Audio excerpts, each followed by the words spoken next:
Serikali ya Jamhuri ya Muungano wa Tanzania kupitia Mamlaka ya Elimu na Mafunzo ya Ufundi Stadi VETA inaendesha program ya Mama Samia ya kurasimisha ujuzi wa mafundi mahiri ambao walipata mafunzo nje ya mfumo rasmi na wengi hawana vyeti.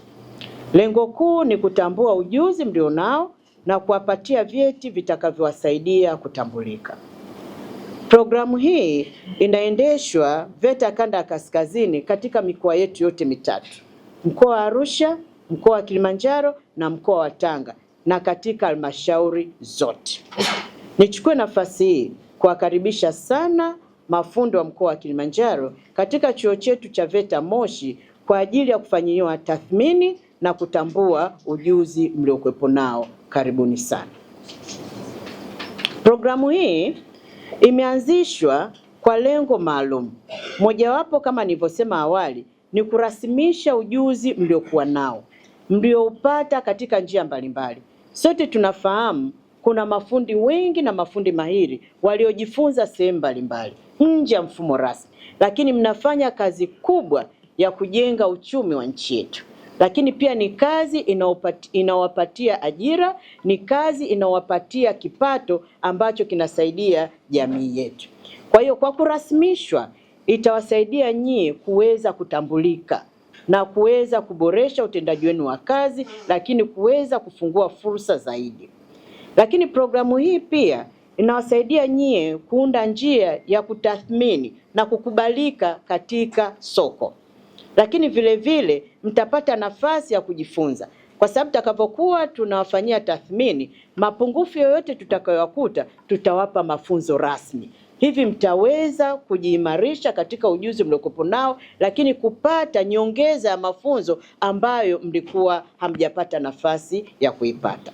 Lakini vile vile programu hii itawasaidia nyie kama mafundi mliofanya kazi kwa muda mrefu kuweza kufahamu utaratibu wa kisheria na kiutawala utakaowasaidia katika utekelezaji wa majukumu yenu. Na ndio kwa maana leo tunao wataalamu kutoka PPRA pamoja na TRA ambao watawaambia taratibu mbalimbali jinsi gani nyinyi kama mafundi mnaweza mkasajiliwa na kuweza kupata tenda au kazi mbalimbali zinazotangazwa na serikali. Mimi kwa majina naitwa Bwana Gideon Grayson Chua. Ni fundi ujenzi katika mkoa wetu wa Kilimanjaro, lakini pia tunafanya kazi sehemu mbalimbali katika nchi yetu ya Tanzania. Mimi hapa nina kila sababu ya kuweza kumshukuru Mwenyezi Mungu kwa kupitia serikali yetu ya Tanzania kwa namna ambavyo wameweza kutuwezesha sisi mafundi kuweza kupata vyeti mbalimbali kwa ajili ya kuweza kufanya kazi zetu za ujenzi ambazo kimsingi binafsi kama mimi pamoja na mafundi wenzangu tulifanikiwa kupata vyeti. Majina naitwa Marco Ramos Mtunga. Mimi ni fundi katika sekta ya ujenzi, nashughulika na mambo ya rangi. Sisi kwanza tunashukuru serikali kwa kutuletea mfumo huu kurasimisha mafundi katika chuo cha VETA ili tuweze kutambulika na kupewa certificate kwa ajili ya kutambulika. Kwa tunashukuru sana serikali kwa mfumo huu. Mfumo lazima uambatanishe cheti. Kama huna cheti inakuwa ni ngumu sana kupata kazi. Lakini naamini sasa tunaweza tukapata, kwa sababu changamoto hii itakuwa imetatuliwa kwa kupata cheti ambacho kitambulika na Mamlaka ya Elimu na Ufundi VETA. Joyce Ernest Ndanu ni mwalimu wa ushonaji pamoja na ubunifu wa mavazi. Kwa kweli tunamshukuru Mungu, kwanza tunamshukuru Mungu na pia tunamshukuru mama pamoja na serikali yake kwa jinsi ambavyo alivyoona ya kwamba fursa hii inaweza ikatusaidia sisi ambao tulikuwa nje ya mfumo rasmi.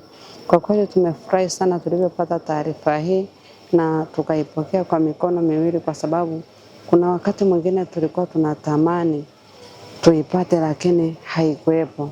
Kwa sababu gani? Tumesoma vizuri nje ya mfumo rasmi, tunafanya kazi, lakini wakati unapokuwa unafanya ile kazi changamoto zinajitokeza. Unaweza ukawa unaitiwa tenda, lakini ile tenda unayoitiwa huwezi kuaminika kwa sababu hauna cheti. Aidha, wakati mwingine unataka kufungua ofisi yako, hata uwe na wanafunzi 2 watatu ambao utakuwa unawafundisha na wao watoke, lakini hapo TRA watakuja watakuuliza, mama una cheti? Hauna cheti. Kwa hiyo huna cha kujitetea. wewe unafanya tu kazi kwa ajili ya kuibia serikali. Kwa hiyo hii fursa kidogo imetufungua na nafikiri tutaweza kwenda kufanya mambo mengine makubwa zaidi.